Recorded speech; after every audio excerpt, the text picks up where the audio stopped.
too, Dan. Hey everybody, it's Leslie Rohde with Marcus Braintrust, and there in black and white is the ever vivacious and low bandwidth Dan Thies, and then in showing a very nice hairstyling and the color green for today, it not being St. Patty's Day, is the equally, or if not more so vivacious, Michelle Chance saying bong. And we should have a vivacious duel or something.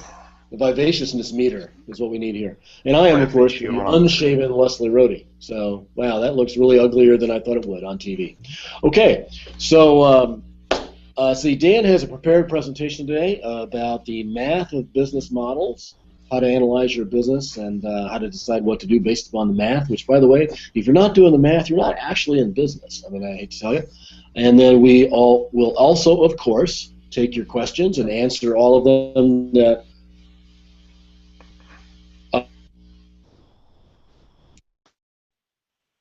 Where'd Leslie go? So don't guess about making a cheese. We don't really do that either. However, if you have anything having to do with marketing, online or off, business, growing a business, that kind of thing, we're your peeps. Corey Burke could not join us today. Well, he could, but it would mean he wouldn't be talking to one of our numerous clients, which they're all up for their monthly review this week.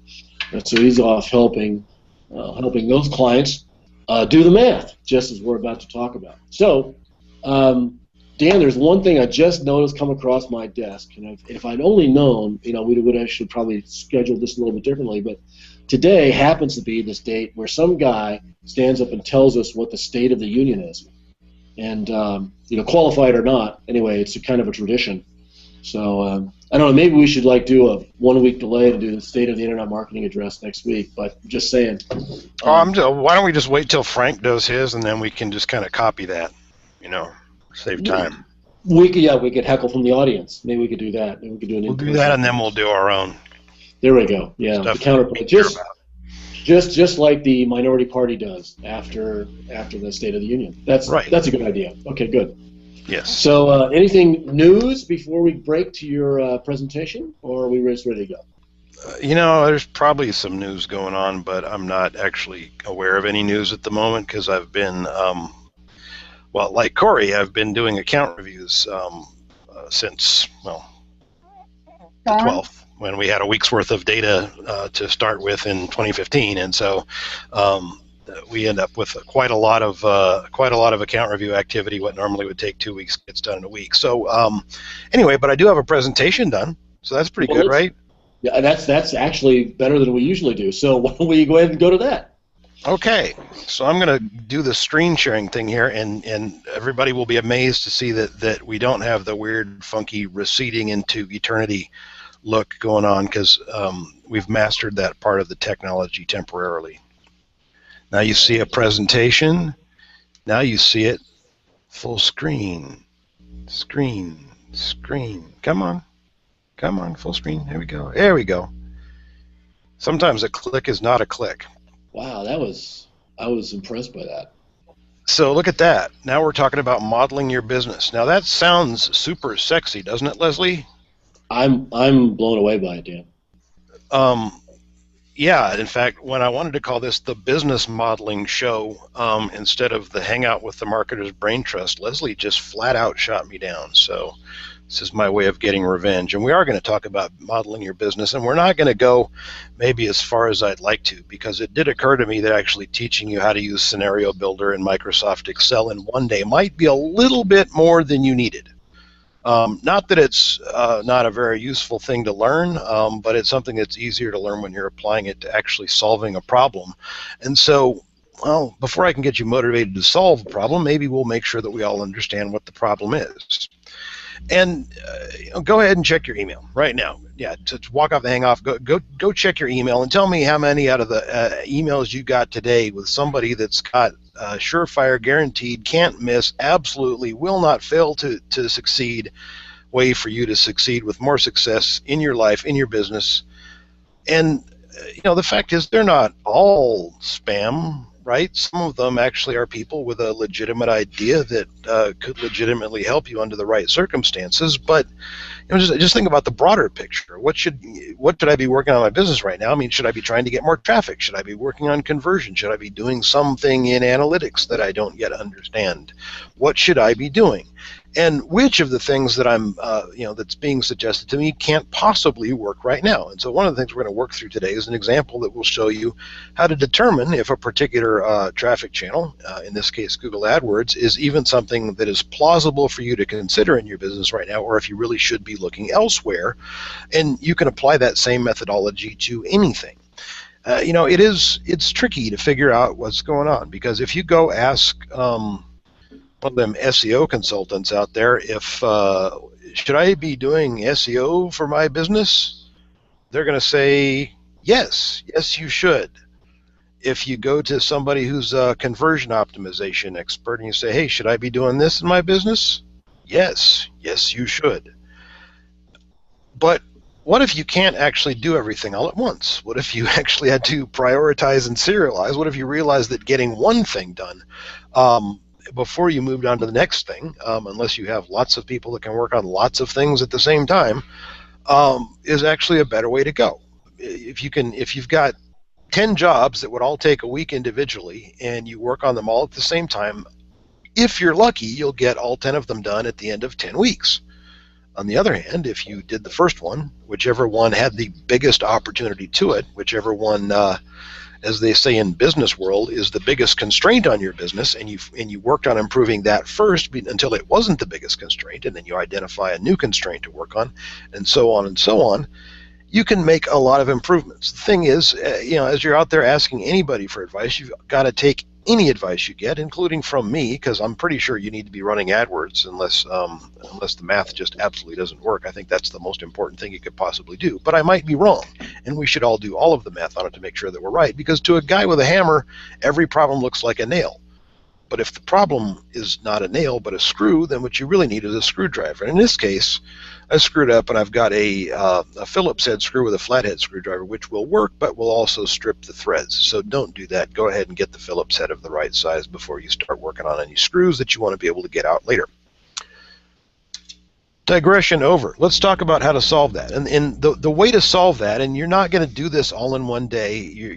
We're certainly not going to cover it all in one day, but you need to start by building a model of your business, understanding what the inputs are and what the functions are, so that you can play with the inputs and explore different scenarios. And so thinking about questions like, okay, I'm thinking about working on improving my conversion rate.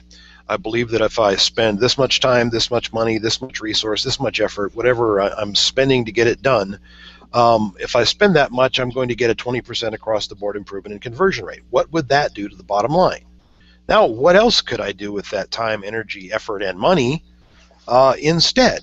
What if I buy more traffic? What if I open up a new traffic channel? What if I spend money to do better copywriting on my follow-up email marketing? If you look at all the different ways that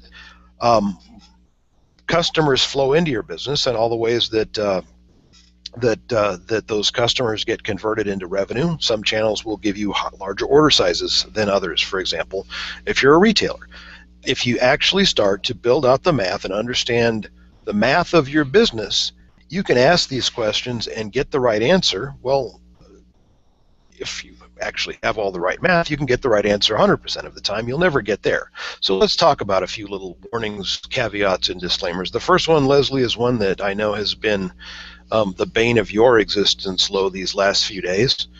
Measurement.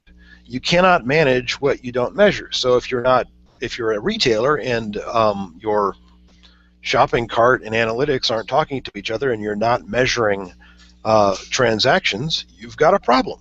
If you've got your shopping cart barely measuring transactions through some bizarre confluence of luck and 3 different variations of the Google Analytics snippet, as I ran into last week with a new client, you might be seeing transactions, but you can't actually associate them with the source of the traffic, which again is a problem. And so one of the things that you have to understand is, before you're going to be able to go too far with this, is that you're going to have to improve the quality of your analytics, the quality of your measurement, and the consistency of the practices that go into that. So things like labeling links when you put them out there, so that you know where the traffic came from when the traffic comes in, when it's traffic that you expect to actually have a significant monetary impact on your business. So follow along with what you can here, but just remember, the model is never going to be done. And we're going to start with something that's so super simple that I don't believe in the UK they even call this math. I think they just call it arithmetic. And because I think when you get over there, you're talking about calculus when you're speaking of math, and not everybody's done that. But well, Excel helps you with avoiding learning a lot of that stuff. So let's just work through a quick example. And I'm going to give you some rules of thumb here that we use for potential and hopefully not existing AdWords clients. But if your business can't afford to spend more than 15% or spend about 15% of revenue on advertising costs, you're going to have a problem with AdWords. You might and probably will be able to extract a little bit here and a little bit there, but in general, if your business can't spend more than 15% of revenue on advertising costs or on selling costs, that is, sales commissions where you don't have an advertising cost, maybe you're paying an affiliate, maybe you're paying a salesperson or salespeople or whatever. But if your business can't spend 15% on selling costs, I think in online terms especially, you've got a problem. That is, somebody else can, and if you can't, it's going to be really, really hard, because you're going to have to be hyper efficient in so many other areas. Now, I've seen lower margin businesses than this work on the internet, but that was because they, bar none, built out the most profitably converting website, and also built the best machine to take advantage of the value of leads that weren't actually qualified for what they were selling and turn them into some kind of money.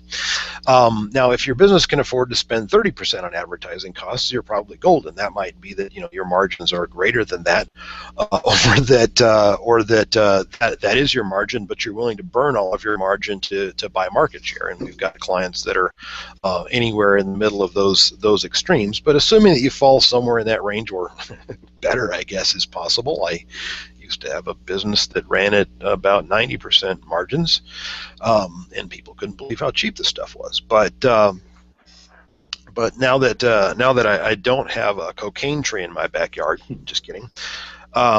Now I have to do a little bit more math with my business, and the tighter your margins are, the more work you're going to have to do on the math, and the tighter you're going to have to do in building a model to understand your business in order to be successful, because the tighter the margins get, the more the math matters. The tighter the margins get, the more mistakes cost and the more improvements gain.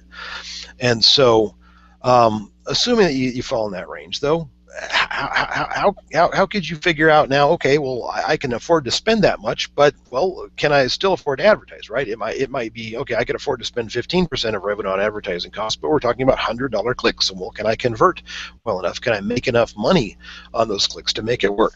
And so what I'm going to do here is just completely, ridiculously, utterly hyper simplify the math in a way that is actually such a reasonable approximation that we actually use it in real models with real clients where, again, we're not on super tight margins, so we can afford to be a little bit fuzzy about the edges of things. But let's just say that we did a little bit of work. We did some keyword research, and that tells us, and by the way, if you're planning on spending money on AdWords, most of the time you can get somebody on the horn from Google by calling 800 AdWords that will do this work for you. Now, you're going to have to look at the product of that keyword research and rule out some of the keywords that they are telling you that you should pay for. But let's just say that your research tells you that you're looking at being able to produce 1,000 clicks a month. That's not very much. It probably would be more than that. And you're looking at being able to do that at about $1 a click. And what I'm talking about there is a top 3 position type budget. So we're not talking about how cheap could I buy clicks at the bottom of the page, because don't believe the hype. We've talked about this a couple times in recent Hangouts. Cheap clicks ain't the thing you're trying to do, and traffic that comes from the bottom of the search result page to the paid ads does not convert very well, despite what Google claims about it not mattering where your ad is. It matters a lot. You want your ad in what they call the golden triangle. That's one of the 3 or 4 top ads on the spot. At the top of the page, or the top ad on the right. And if it bleeds down into the second ad on the right, that's not the end of the world, as long as it's not sitting down there all the time. That's why we adjust bids periodically with our clients to make sure that we keep them in that profitable range of ranking positions. And a lot of businesses, for a lot of our clients, they make absolutely far and away the most money at the very top spot. And so here's where it gets tricky. Now we can go get that keyword research done. We've got training in core PPC for our members. We've got training in white hat black belt that explains how to do everything but sticking cost numbers on it from AdWords. So you could do that pretty easily, or you could get somebody to do it. Literally, you can call Google and they'll tell you what they think you should be doing, and then you can just filter through that list of keywords and say, no, I'm selling necklaces, and I don't think Fender Stratocaster neck is a good keyword, for example. Which they'll give you that kind of stuff if you let them do it, and they'll try to get you to add it to your campaigns and burn money. But let's just say, starting from scratch, that we can generate 1,000 clicks a month at $1 a click. Our analytics tells us that our conversion rate on search traffic, and you don't want to use necessarily the conversion rate on all traffic because it might be much higher, it might be much lower. You'd like to at least see what, say, organic search traffic, so Google or Bing, and look at it over a period of time where you've got some confidence in the number, but you come up with a value. Maybe it's 2%, okay? And then your analytics, if you're a retailer, for example, would tell you what your average revenue per sale is. And again, you'd like to look at that from search traffic, because we're talking here about buying search traffic in this case, so we'd like to make our assumptions as close to reality as they can be, recognizing that if one assumption is a little bit high and another one is a little bit low, it does tend to even out. And what we're really trying to do here is just get a sense of whether we're even in the ballpark. Okay, and so let's do the math on that. So 1,000 clicks would cost us $1,000, and if at 2% conversion rate, 1,000 clicks would lead to 20 orders at $140 each, giving us $2,800 in revenue. When we divide that revenue by the cost, we get 2.8. That's also known as return revenue over ad spend. And in the AdWords interface, when you're adding columns to your report, you want conversion value divided by cost. Well, 1 divided by 2.8 gets us to 65%, which means that 65% went into the costs, and so we need to have margins that are better than 35% in order for that to work.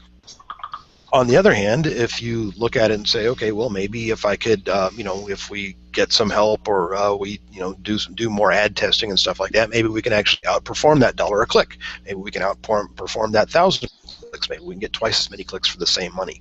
And so you start to look at how would I need to improve this expected performance of AdWords in order to be profitable from AdWords. And by the way, you can also do the same mathematics in reverse. I'm not going to do that here right now, but you can do the same mathematics in reverse to back into how much would I have to be paying per click at this conversion rate in order to be profitable. And that's why we like to build a model, because what we're going to want to build a model to do is actually let us have all of these variables in there as inputs, and so that we can tweak those inputs. So we can say, okay, well, what if we found another place to get 2,000 clicks from Google AdWords instead of 1,000, but everything else stayed the same?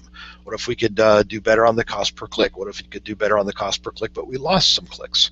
And so you can start to look at, doing the keyword research will actually give you values that you can plug into a model, and start to figure out with those inputs what's the conversion rate, what's the value per conversion, what's your margin, on the other side, what's an acceptable selling cost, and that can give you outputs in terms of here's my ad cost, here's my cost, here's my revenue, here's my return over ad spend. But more than that, it can go through everything. You can incorporate all the math of everything else in your business. So you might have limits on inventory for certain things. You might have some products are more profitable than others, and so you need to think about, okay, well, we won't try to sell the wedding favors that we make 15% on. We'll start a whole new site to sell the groomsmen gifts that we make 75% on.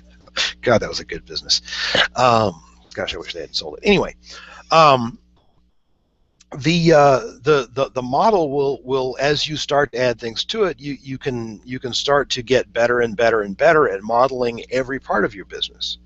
And so, well, let's take a step back. Leslie, help me out here a little bit. I know you're coughing and wheezing and all that because you're dying of the grip, but I think that's what they call it, the grip. I think that's it.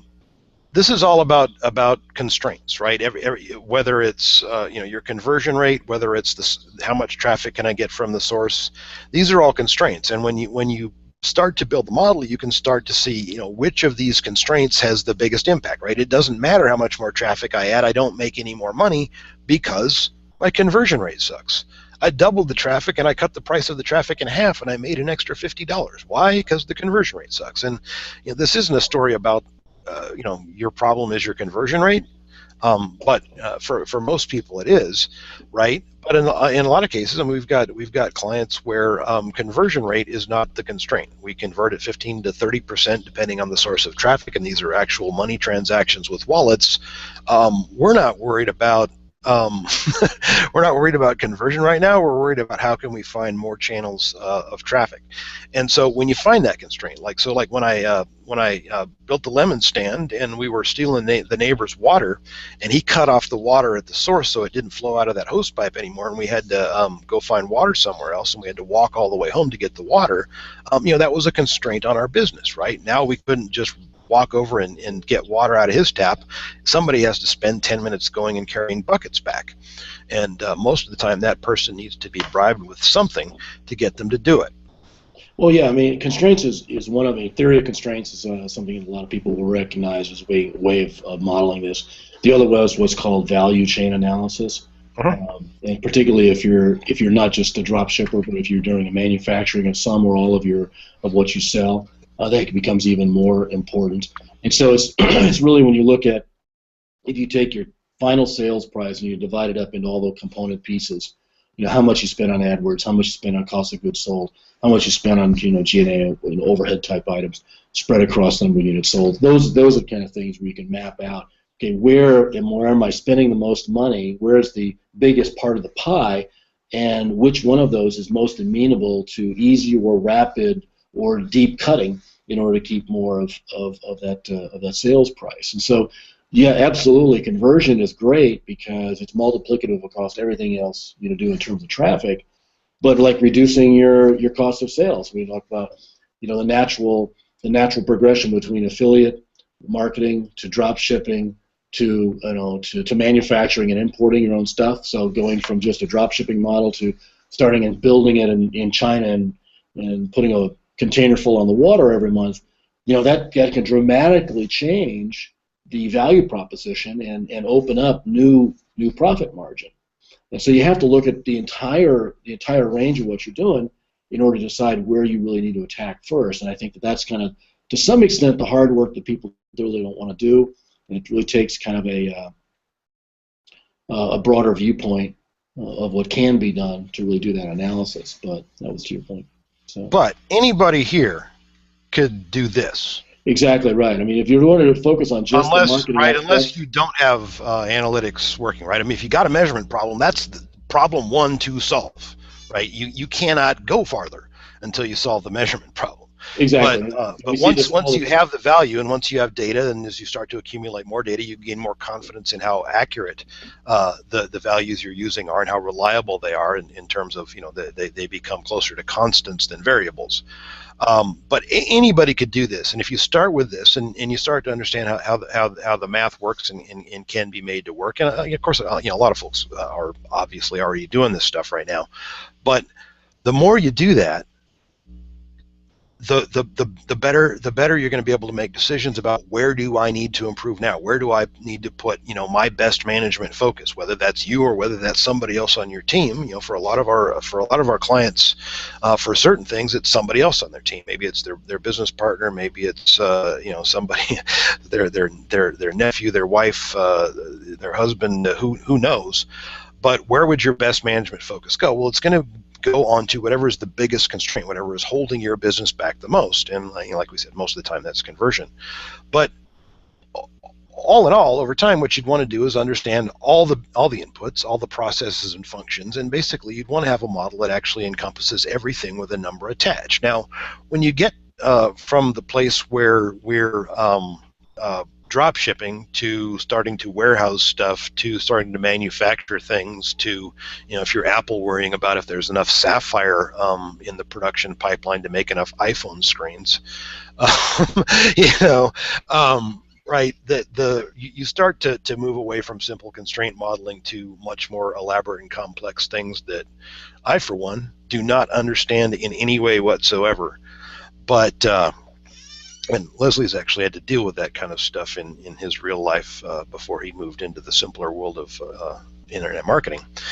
But as you start to build the model, the better the data that you have, the better the model is going to match your business. The more different sources of data that you have that are relevant to everything with a number attached. Well, not everything, right? Not how many cars are in the parking lot, and unless that actually affects your bottom line in some way that you can figure out a computable function of what impact it has, so that you can measure the impact of that. And maybe the biggest constraint is that there aren't enough parking spaces in your parking lot, and your customer service people are 2 hours late to work because they had to park across the highway and play a game of Frogger to get to see you and take care of your customers. But the more complete your model is, the better your decisions are going to be. So I don't want to freak anybody out with super hard stuff and we're going to expect you to be building business models, because we might even be able to help you with that, depending on the size and state of your business and whether you're interested in getting some help with your marketing. But you start with just a basic whiteboard model of the thing you're trying to look at. Maybe it's one decision, and you're not really, and you can really look at, AdWords advertising as something more or less in isolation, right? And do the math and say, okay, this activity, if we ignore the opportunity cost of somebody's going to be paying attention to this versus that, is worth doing. And most of the time with a traffic channel that's going to add significant profit to your business, you don't have to do a lot of thinking once you know that it is or should be profitable, or if it should be close to profitable, it's worth running a test. But there's another variable that I don't really want to go way down into, is what's your confidence that this is going to be profitable or not. If it's 10%, I don't know why you're running the test, and if it's over 50%, I don't know why you're not. But those are just rules of thumb that I use to rule my life, and not based on any actual business science.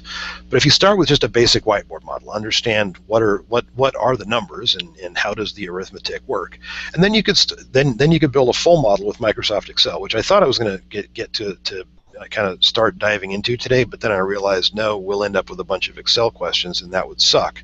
So maybe we'll do that in another session or something. And then as you build your model, and we have a number of clients that actually have models where there's live data. So every day their numbers are updated from analytics and from sales and from Salesforce and all this stuff, and we can actually in real life, the model changes and the data updates, so that if we wanted to do a what-if scenario, we could actually do that. But really, just doing the basic whiteboard math is a great place to start. Once you start down the road of modeling things in Excel, it's hard to stop, because it does get addictive having that knowledge at your fingertips, and that ability to quickly say, well, okay, this guy just called me on the phone and said I can do remarketing through Google, and he says I can get this much traffic for this, and well, it should convert as well as my other traffic. Okay, well, assuming all those claims are true, what does that actually do to my business? And if the answer is it adds $30 to your bottom line, okay, well, maybe we'll talk some other time when it's worth taking the phone call over. So at any rate, I think we'll go and get some questions from the group here.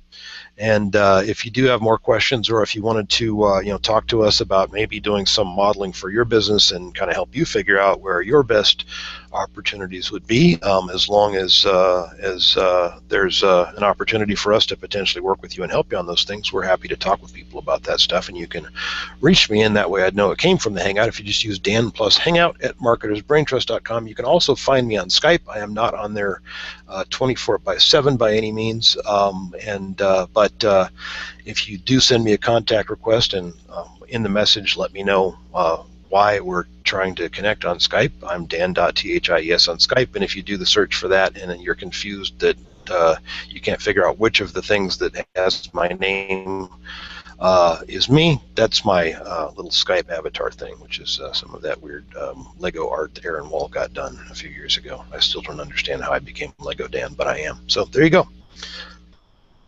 Now, That's good. So yeah, so one of the things I think it's worthy of mention, Dan, just kind of in addition to what you presented there, which is all really good stuff, is uh, is that your business is going to need more detailed modeling as it gets bigger. And one of our clients that almost everybody on this call actually knows, but I won't out him, um, is I mean, he's in a transition period where he's growing from round numbers, 1 million to 2+ this year, and by all of our estimates and planning, it's going to be 4 to 6 the year following. And so one of those discussions we were having is about how finely he has to tune different portions of his business and how much of it he has to kind of take over and take on for himself. And that kind of gets to that sequence of business models we were just making an allusion to about affiliate and drop shipping. Sometimes the constraint is that you don't have inventory, and that the 2 days longer that it takes for stuff to ship to your customers is costing you money, and that's the best way to boost your conversion rate, right? Exactly, and that's in effect one of our prior clients that we helped through a plan to double last year. We have to check back with them to see if they actually executed it to completion. One of the issues they had was because of the product mix they had inventoried in their warehouse, they were ending up with some shipping delays and some multiple shipping charges on some significant portions of their orders. And so by just rearranging how they allocated what was warehouse, we saw a great opportunity to speed up the delivery time, to be able to promise faster shipping, which has an uplift on actual close, and also reduce some of those double shipping charges that they were getting from their drop shipping arrangements. And so the things like that, as you grow, you're going to have to get more and more finely detailed about the kind of things that you can and should focus on. And so just be prepared for that. When you're first starting out, you can do it on the back of a napkin and you're good. But as you move forward, your models are going to become far and far more complex. And oh, by the way, in the mid-range, for all of you that are in this place between $1 and $5 million, what you're going to find is your profit and loss statement and your balance statement are not where you're going to live. You're going to live in a cash flow statement. That's where you're going to live, is in your cash flow statement. So just word to the wise there is bear in mind that balancing cash flows, when orders come in, when payments go out, when inventory is on hand, those kind of things. That is where that range of business lives. Getting a line of credit, it can sure ease up some of those growing pains. So just put that in mind as well. And I'll add, Leslie, for us, because we did the retail, and we weren't quite at the million a year mark, but we were awfully close. And one of the biggest constraints in our opportunity was, because we lifted fourth quarter because we sold gifts, was getting the staff to let go of some of their OCD tendencies. So everybody wanted items on the shelf in numerical order, when in fact most of the things that were really popular had a higher number and ended up getting shelved in a different place. And it took us actually doing some time charts and things like that to show our staff why it's better for it not to be in order. And we actually implemented location. Even though we were small, we implemented location, so that on our pick and pack sheets, we were able to pick 4 times as many orders with the same staff without increasing any staff, just simply by rearranging how our warehouse was laid out. Yeah, and I see that's one of those, that goes all the way back to the 50s and what was called a time and motion study. Right. And that's absolutely key. And Dan pointed out he used to do process management consulting back in the day, and you're building airplanes and cars and some of the things like that in terms of factory automation. And time and motion studies are one of the biggest things you can do in a factory setting in order to speed up and make the factory more efficient. And it's the reason the quick in time, just-in-time inventory and those kind of things are so popular. So yeah, very good. And that's at a less than $1 million run rate. What you were able to find was savings in terms of labor component in your cost. Almost 4x. Yeah. Yep. See, little that kind of stuff exists in our business too, right, Leslie? I mean, that the next piece of AdWords scripting middleware that we're building is for me to be able to go from looking at someone's AdWords account and from there automatically generate the job ticket for the jobs that I want done to for the next set of actions we're going to take on the account. And that's because as we started to work through with our process management system and can start to see kind of where the backlogs and bottlenecks and things like that in the process flow are. It's okay. Why are our two top managers spending half of their time typing in jobs? Yeah. and how can we get rid of that? And fortunately, we have some tech capabilities that fix that. There's a lot of places that you can you can apply this, right? I mean, it applies to everything in your modeling. You mentioned shipping earlier, and we were having a conversation earlier today with somebody about a free shipping offer. Right now, they're offering variable shipping and free shipping over a certain dollar amount, and we can actually, if we, well, it's really part of the private consulting, so might not happen to build out a full model right now, but we can at least do the whiteboard version to figure out, okay, how much does that need to improve our conversion rate or our average transaction size, or any of these other things, right, in order to make free shipping a net gain in profit. Yeah, and that's, I mean, clearly it's something like, and the math is going to be different for every business on that, right? Her math on what it costs to ship and what the average order is and all that stuff is different than somebody else's would be, but you can do the math. Yep. Yeah, I mean, look at the way Amazon keeps piling on the Amazon Prime features, right? I mean, we've got not just the free shipping on a bunch of items. We've also got these movies, and we've got this and that, something or other else, all to try to drive you into Prime. So they must have really good data that works. That's all I'm saying. And what do you pay? About $10 or $11 a month for Prime if you amortize it across a year. I think it's $130 now, but still. Yeah, I mean, it used to be like 100, and people were all bent out of shape that it went up to 120 or 30 or whatever the hell. It's like I didn't even know it was what it cost. I mean, I paid for it so long ago. Let's see, a couple questions here. So Mike asks, he says he's really keen on the Excel modeling session. We'll offer it. We'll definitely do that. It's actually a really good exercise to figure out, for example, people will say, and then I have these conversations all the time with our prospective private clients. So what's your gross profit margin? I'll go, well, what do you mean? And so then I have to explain the build-up, and I just did this again with a potential service client about how we build up, the actual revenue, the cost of goods sold, the cost of sales. You get to what's called contribution margin. From there, you do the spreading across general accounting, general administrative rather, in order to get to the actual real profit, what would be called EBITDA in the finance world. And it's important to understand each of those pieces, not just because it's really cool to throw buzzwords around cocktail parties, which is also true, but each one of those means something specific. And by focusing on the analysis of each one of those, you can spot opportunities. And it's the reason that I ask for them when I'm talking to a potential client, is by looking at where, which one of those seems a little bit large, or which at least is the largest piece of that pie. Then I know where we could dive in and try to make an optimization.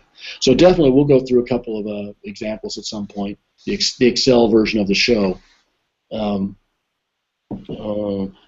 Terry says, doesn't this stuff flow from the business plan as the foundation?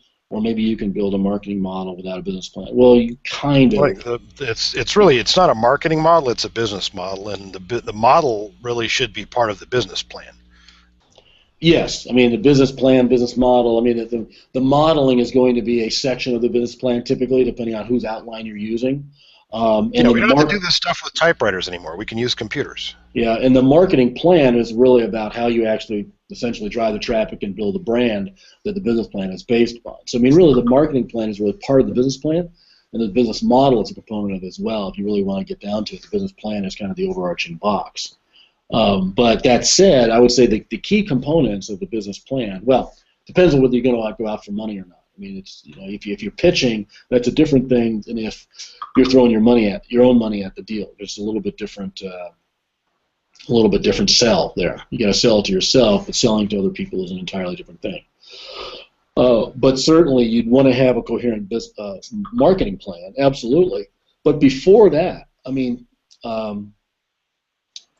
in fact, I think I know who this is. But so some models, some business plans some of the models fail from the get-go. For example, we've had people ask us, actually wanted to bring us on in a private consulting gig, but their model was MLM, And so the challenge there is that they put up a lead capture page of some sort, a lead generation page. They drive traffic, typically with free traffic sources or social media, and then they lose almost complete control of everything downstream. So they don't control the shape of the shopping cart, they don't control the messaging down there, nothing. And they're also restricted on the front end in terms of the kind of communication they can put on social media and the rest of the marketplace.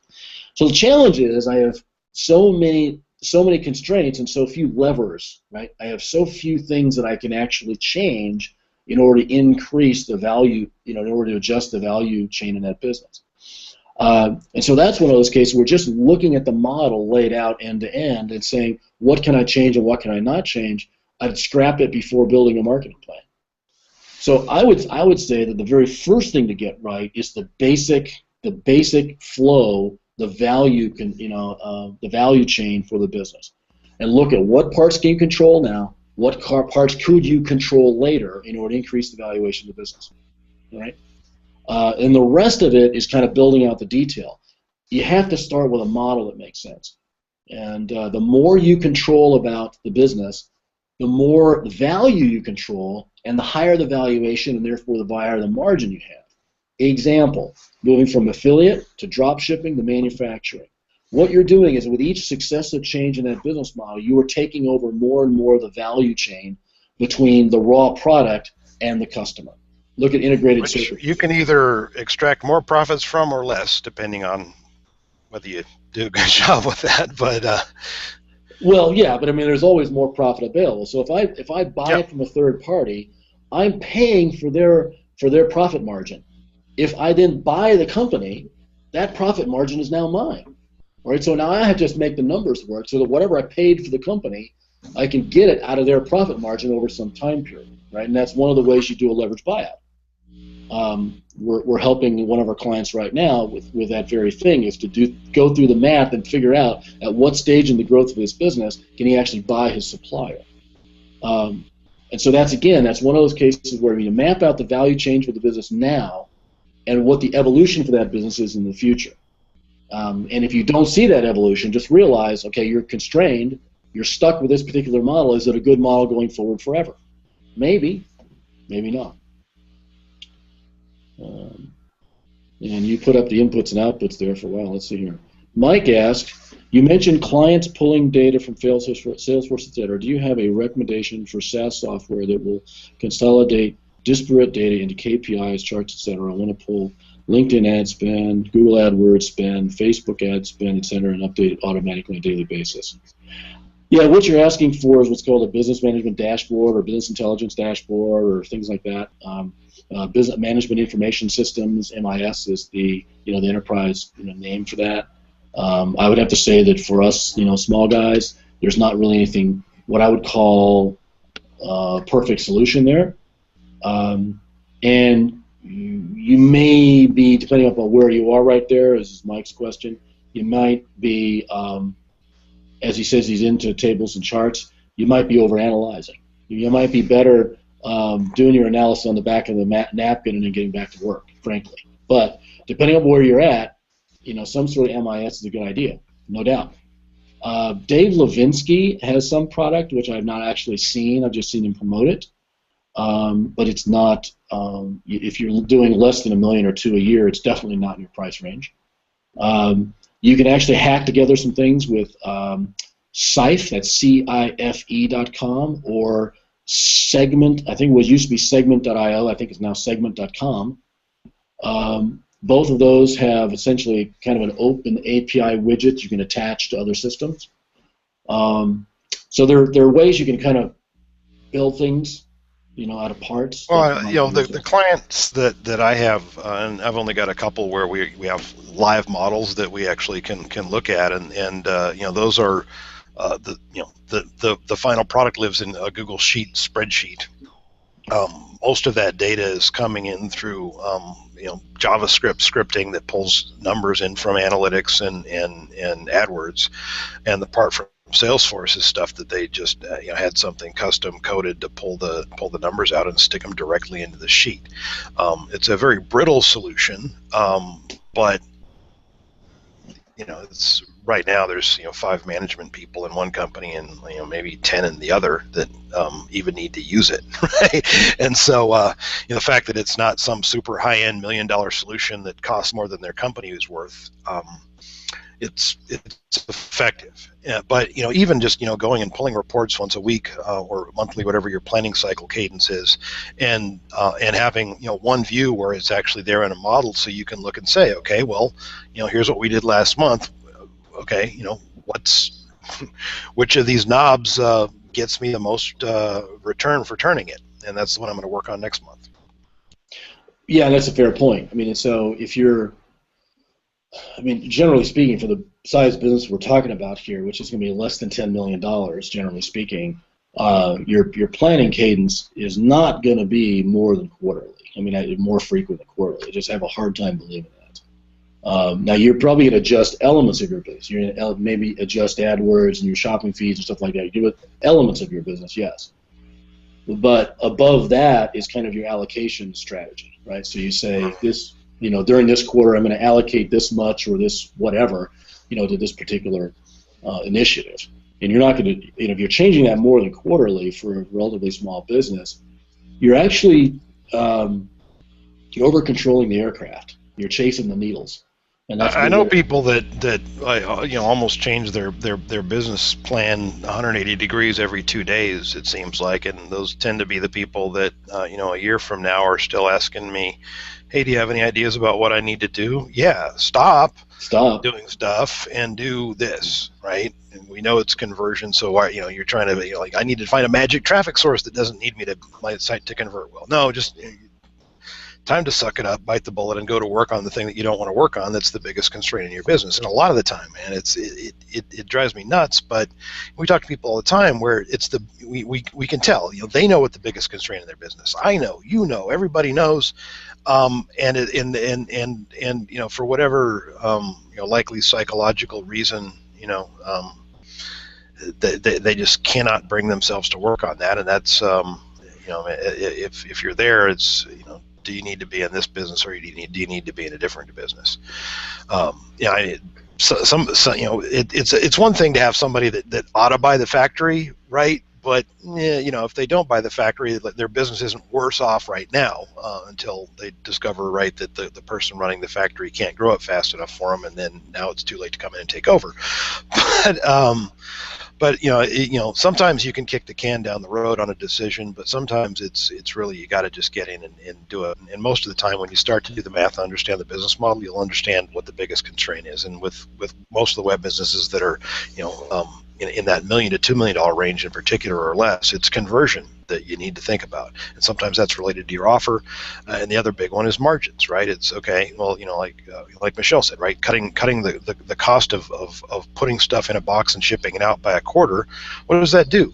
That just raised your margins, right? I mean, I didn't go over the hypothetical of what would happen if we could get your margin from 15% to 30%. Well, now does AdWords sound sexy to you, right? Well, yes, it does, and the business owner that negotiates with every supplier on cost, the suppliers might not enjoy it, but it's necessary, right? You don't have to pay retail, so don't. Yeah, and there are two things come to mind there. One is, so first of all, the thing that you don't want to do, that sounds like a good idea, but you don't want to do it, is likely the thing you really ought to do. Very likely, because the reason you don't want to do it is probably your comfort zone speaking. So that's one thing to kind of bear in mind. The other thing to recognize, this is not one of those things that's just about us little guys and gals. When I worked at Tektronix, we had this joke going around about Tektronix going into the nursery business. And so they planted a tree, and they poured water on it, and they waited a week, and the tree had not grown. And so they dug it up, and they planted it somewhere else, and they poured some more water on it, and they waited another week, and it still hadn't grown. And so they decided they didn't need to be in the nursery business, and they threw the tree away. Now, at the time, that was a period of time when Tektronix was selling off everything that worked and keeping everything that sucked. I think they eventually stopped doing that because nothing works there very well anymore, I think. I haven't checked. Right. Now, I think now all they make is parking meters. I think so, yes. Bear in mind, this was a high-technology, innovative company that actually said publicly, we're going to focus on what we've been good at in the past. And that was in the 80s. Shiver. But anyway, so my point is, it's like, Boldly that was, looking back. yeah, and so that was an epiphany for me in 1987 when I realized, I could be this stupid by myself. I didn't really need to have 300 people in a division and 7 layers of management between me and the CEO making dumbass moves. That the reality is that you don't have to be big to be smart. In fact, it's almost a contradiction. The reality is almost no large company is very smart. Even in most large companies, you find that the only reason they're smart is because of one key individual. And when Howard Vollum died, Tektronix became dumber and dumber with each passing year. And I fear the same for Apple, by the way, but that's another story. So, bear in mind that those of us in the below $10 million range are the engine of real creation. We create all net new jobs, all 100% of net new jobs in the United States, year after year after year. It's been that way for 30 years. I have not had a real job since that moment when Tektronix invited me to go do something for myself. Thank God, right? And that was in 1987. I mean, the reality is that don't think that you don't know how to do this because you're small or just starting out or an upstart or whatever. The reality is that you're smarter now than your company will ever be. The bigger your company is, the dumber it will get. Just hope to God that you're smart enough now that survives to be big enough to be dumb.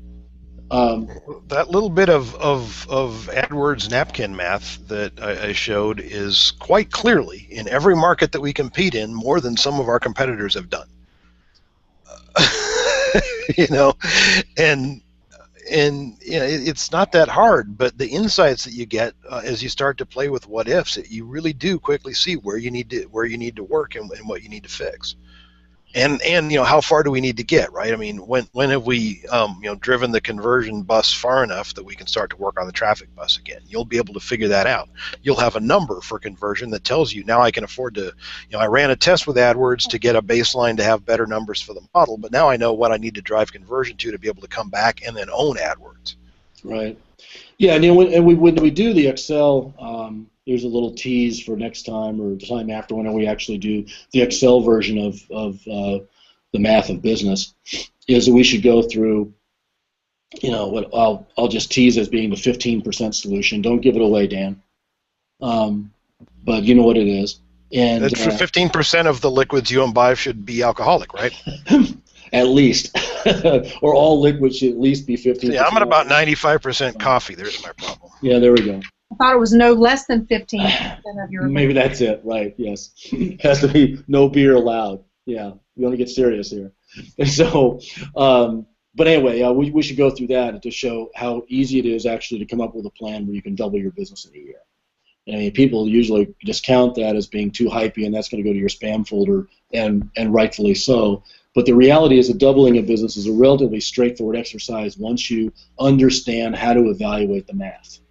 Now, that's doubling. And you can figure out exactly where all of that growth is going to come from. What areas am I going to focus on? And you can do the math and show yourself that you can double your business. And you can double your business, but it starts with getting measurement going and starting to understand how the different parts of your business interact, and that means building a model.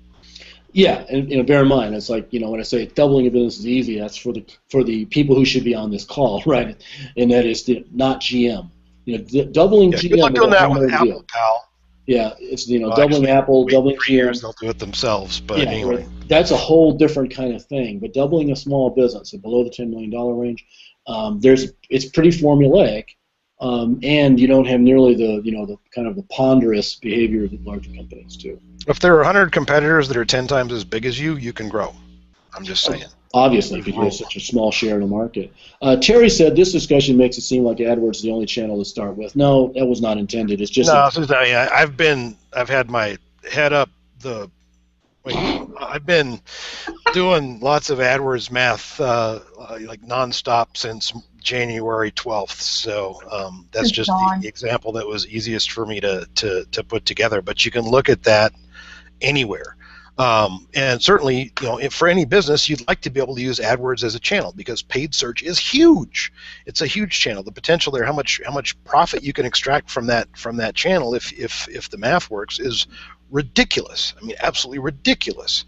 And so, yeah, if Facebook is for a smaller business, that's probably where I'd be starting. I'd be getting Michelle on the phone and saying, Michelle, can you help me run Facebook ads? I wouldn't be getting Dan on the phone saying, hey, Dan, can you help me run AdWords ads? Because you need some source of traffic to be able to test for conversion, and you can get more traffic at a lower cost from Facebook. It might not convert at the same high rate that somebody that searched for something, but all that testing that makes your shopping cart, your checkout work better, or your opt-in forms work better, and all that stuff is going to have some positive impact when you take it over to AdWords or wherever else. So. Now, bear in mind, I will say that, so pay per click, CPC, PPV, MOUSE, right? Those are, you put $1 in, you get a certain number of dollars out. It's a current account expense. There's no echo. Right, and so what's one of the reasons to start there in terms of your modeling, by the way, is one is you can compare it 1-to-1 with what your gross profit margin is. So if you have a gross profit margin of less than what you can spend on AdWords in order to get qualified traffic to convert, then you really do have a problem. You really can't buy traffic and make money. Right, so and that's a problem with your business model, it's not exactly AdWords' fault that you can't afford. Google didn't make the price what it is. The market made the price. And Google set up an auction where every bidder's real incentive is to bid their actual true value. Your incentive is to bid every penny that you would make on that click for that click, and then get efficient at ad testing and everything else so that you end up paying less.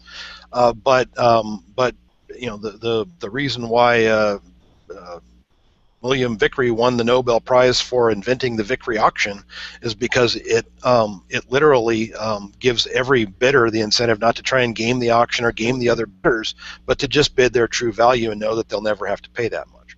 And so the reason to start there in terms of model is it does show those weaknesses in your business model itself, but the other is the math is far simpler. Then when you go to something like content marketing, because now that's not a current account expense, it's actually an investment in future traffic. So it's actually kind of prepaid traffic. And so the challenge there is for every piece of content you build, it gets a certain amount of traffic. The amount of traffic it gets over time continues to grow. So actually, just like fine wine, it becomes more valuable with age. And so now what you have to have is a investment model that characterizes two areas under the curve. The one area under the curve is the investment you're making, and that's the expense side of it. The other area under the curve is the return you're getting from that content. And so there's going to be some crossover point down the road some distance where you start getting into positive ROI. Yeah, and the quality of the content affects how fast the audience grows and how fast you get that. I mean, they're understanding that, but the biggest thing there, is you got to understand that as an investment, because it's not put $1,000 into content this month and I'm instantly going to get $1,000 back. I mean, it could happen, but that's not why you're doing it necessarily, right? I mean, I used to run my business on exactly that basis. It was all content marketing, and all I did was pay people to publish my content. Yeah, so I mean, it's a much more complex analysis to look at content marketing than something like AdWords or paid Facebook, paid Twitter, paid LinkedIn, any of those, right? And so that's the reason, to start from there, to make sure that you at least get that to work. And a lot of people, can't make pay-per-click marketing work for that model, and so then they say, well, I'll go to quote-unquote free traffic. Problem with that is they're not actually doing the analysis of how much free traffic actually costs. Because it's free only after you made the investment, which means it's not actually free, is it? Well, even look at the people we actually know of a couple of really sad cases of people that spammed their way to the top of Google to the point where now, hey, guess what? I own a warehouse with a 15-year note on it, and it's big, and it was cheap because nobody wanted it. But guess what? Now I got a penalty, and I got a warehouse full of stuff that nobody's ever going to buy until I find a liquidator, and I still have this damn warehouse, and bankruptcy's coming.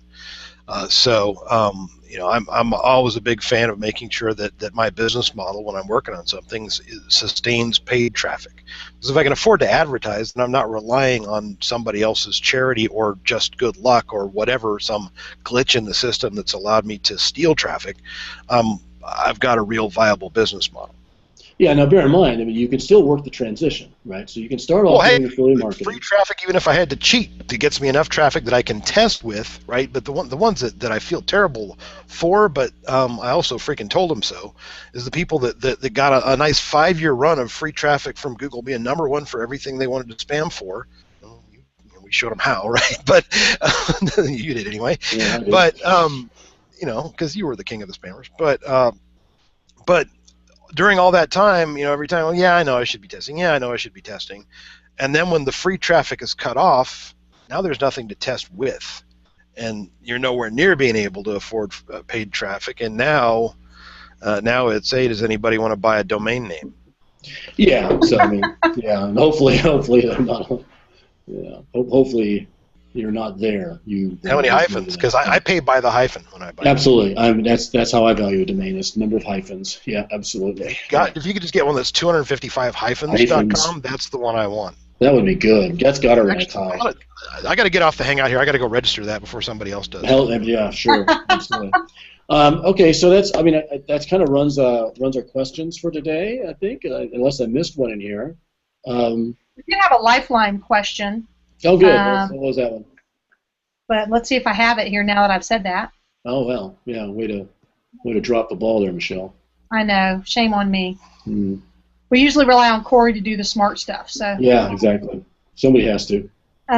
So it had to do with getting a hold of a Facebook ads rep.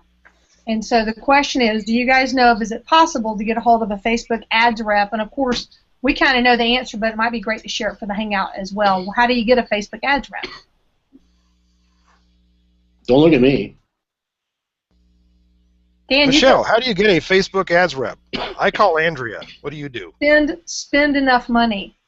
And so I've heard that it was $10,000 a month. Dan, you've heard a different number than me. Well, once upon a time, it was like $500 a month, and they'd give you a rep. And like there was no way that was sustainable, to basically to chew up $1,000 a month worth of salesperson to spend $500. And so the number keeps going up and up and up. Same way that it did with AdWords. But now with AdWords, who gives a damn? You call 1-800-AdWords. Why do I need a rep? I need a rep if I have big things to figure out, like, hey guys, I need to have 18 different accounts because your 10,000 ad group limitation is 100,000, whatever, right? But I've known people that ran into that and they had to get a hold of a rep. But guess what? You call 1-800-AdWords and say, I need a rep to help me out with this, and you get a rep. It's easy for them. Facebook, it ain't. And Facebook is one of those things where making that request every time you interact with them in any way, saying it would be really helpful if we had a dedicated rep. We would like to increase our budget, but we're not confident in our ability to do that under these circumstances. Being a squeaky wheel is the one thing I know of that has helped people get better account support from Facebook, but they've got a limited number of people and they're trying to do away with it. They're trying to go the direction Google is. They're just 2 years behind is all. Julie says you have to be willing to spend $1,000. I don't know where she gets that, but that could be. If it's the Julie I'm thinking of, she would know.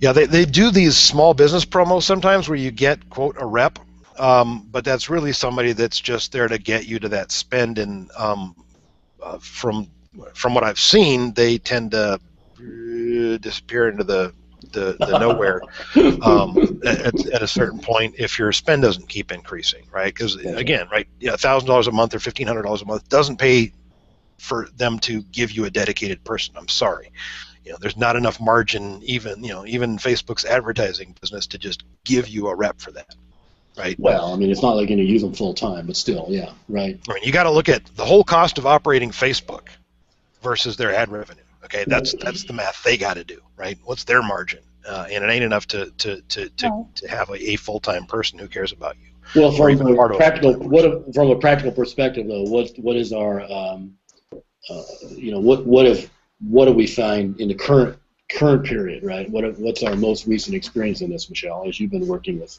our clients? For me, I haven't needed a Facebook rep. The last time I personally talked with a Facebook rep was about a year ago, and they told me the monthly spend had to be 10 grand a month. Okay. And we haven't had it come up with any of the clients we're working with because we follow the rules, and I don't mean to be kind of funny, but we're trying to follow all the rules that they have. And so we stay compliant, so we really haven't needed help. We just advertise and get business. So. And sometimes, I mean, here's the thing: is a lot of people think if I had a Facebook rep, the low-wage, minion that's chained in some kind of ad evaluating dungeon in Singapore, like 100 feet underwater under the bay down there, that won't happen anymore. And your ads are going to get treated the same way. They're going to screw up and block stuff that shouldn't be blocked, and they're going to screw up and allow stuff that should have been blocked. It's going to happen with you. It's going to happen with your competitors. It's going to happen no matter what, and your ad rep can't improve the quality of that service. This is true. We even had one yesterday, Dan. It was awesome. A client took a photograph inside their warehouse with their sign behind them, and the ad got denied because it was a group of visitors, of diplomats for them, so to speak, because the way their sign ended up getting cropped, it looked like art effect, and so they were over the 20% textual because there was a sign inside their image. Yeah, so you gotta blur out the sign to make the ad compliant. And so I have to get rid of their branding so that it's compliant, right? Which is dumb. So that's the dumb stuff that you can't. And the thing is, that same ad, you could put it to get through another day, and it'll get approved. Yeah, the time that it would take to get it fixed is such a pain in the butt that's typically what I do is I'll delete the post and start over. And it's not beautiful, but it takes hours and hours and sometimes days and days to get a response via email from Facebook. And so while there would be lovely if we had a rep for everything, I would like to see them actually get a MCC level kind of thing, so that as a rep for clients, I could have access to someone. That would be more fun for me. Well, yeah, kind of a combined interface anyway. We could. Julie said in September of 2014, she got one by using a budget of $1,000 in 1 month spread out over multiple KPIs. In the end, she said, though, this is good, and this sounds right in our experience too. In the end, my team didn't learn much more than we already knew, but there was a few nuggets we took away. And they'll do a free first-time setup for you. They'll walk you through a free first-time setup. Yeah. Whatever that's worth. Yeah, and I to some extent, I don't know that having a representative is as important as it would be really nice if they had some better control in-house, so that the amount of capricious behavior we see actually got toned down a little bit. But it's like an AdWords rep was somebody who occasionally solved a problem for you, but more often was trying to sell you something you didn't want, need, and shouldn't accept. Yeah. And I know a lot of people that have an AdWords rep, and they have their phone number blocked. They don't even want to hear from them, right? No, you must email me, AdWords rep. So it's take this for what it's worth. But if you're not spending more than $10,000 a month, I can't imagine why you'd. It's hard to imagine the scenarios where having a rep that's the same one that you can go to is going to be that much better than just using the support that they have. Mike actually says it's going to be. It ain't perfect, but a rep ain't necessarily going to make it any better. This is not a question, but hey, it's a shout out, so I'm going to say it on air. So Mike said, "This is my first Marcus Braintrust hangout, and I really enjoyed it. Thank you, Mike." So it's very useful, both the formal section and the Q&A. I'm not sure what the formal section was. I missed that. But that was when I was talking, Leslie. That was very formal. I've got bullets. Oh, okay. And so people will say, hey, if for every time you use a bullet, a cat dies. Well, not if you have a bulletproof cat. Okay. Okay, sure. My cat is bulletproof. Go ahead, try it, Leslie. Bring your gun over here and shoot my cat. I bet nothing will happen. Oh, boy. I'm not in law enforcement, so that wasn't entrapment. Well, it's not an invitation. I don't know. It might have been an attractive nuisance, but are you soliciting a felony? All right. This isn't going out over the air, though. Nobody's going to know. Never mind. I know, we can cut this out later in post-production. Okay. All right. Do we have anything else to close? I mean, I think we've washed through all of our. Let's see. Wait. In their current program, you do a one-time setup, and then you do weekly calls to optimize. So you get 4 calls. At least that was a program they were running back. Yeah, that's the small business startup program. Yeah. Although then someone that's actually, I mean, $1,000 is actually a smaller number than what they used to run that at, by the way. And someone named M. Says that his Facebook ad rep I think it's once and he was supposed to follow up, but he's still waiting for the next call. So, yeah, those 4 calls may be a little iffy. So we'll see. Great. Well, it's within an order of magnitude. So I suppose. Pardon me, I just cough. Hopefully, I'll be done with this by the time we have the next hangout. So, Dan, Dan and Michelle, should we plan our next hangout topic while we're here? Yeah, actually, Leslie, I think folks would probably like to see more of the, the Excel version and how to do the math for themselves. And so, could we do that next week? Talk about how to double a business? Sure. Well, I'll go through. If anybody here would like to double their business, then you would want to show up for that. If not, if your business is already too large for you. Yeah, I know, right? Then don't come to the hangout, but do let us know where we can give you $1 for it. Yeah, I guess we'll buy that. Yes. Take it off your hands. If it's making any money, but it's just making too much, and you're tired of that lifestyle, that materialist thing. I just hate it. If you want to drop out, we'll help you. We'll help you. It's the least we could do. So next week we'll do the Excel version of the business math, and in fact, not only will we do the current account spend and ROI on that, but we'll also introduce the investment model approach. Yeah, you know what? Maybe I'll even touch on business valuation metrics and how you go about figuring out how much your business is worth. That'd be kind of exciting. Wouldn't that be neat? As long as the answer comes up with a number greater than 0. Well, it'll be greater than 0, but for most people, it's not going to be as good as you think it should be. Let me put it that way. So don't be watching episodes of Shark Tank before next week, because they always make me so sad. Okay, I've only ever watched it once, so.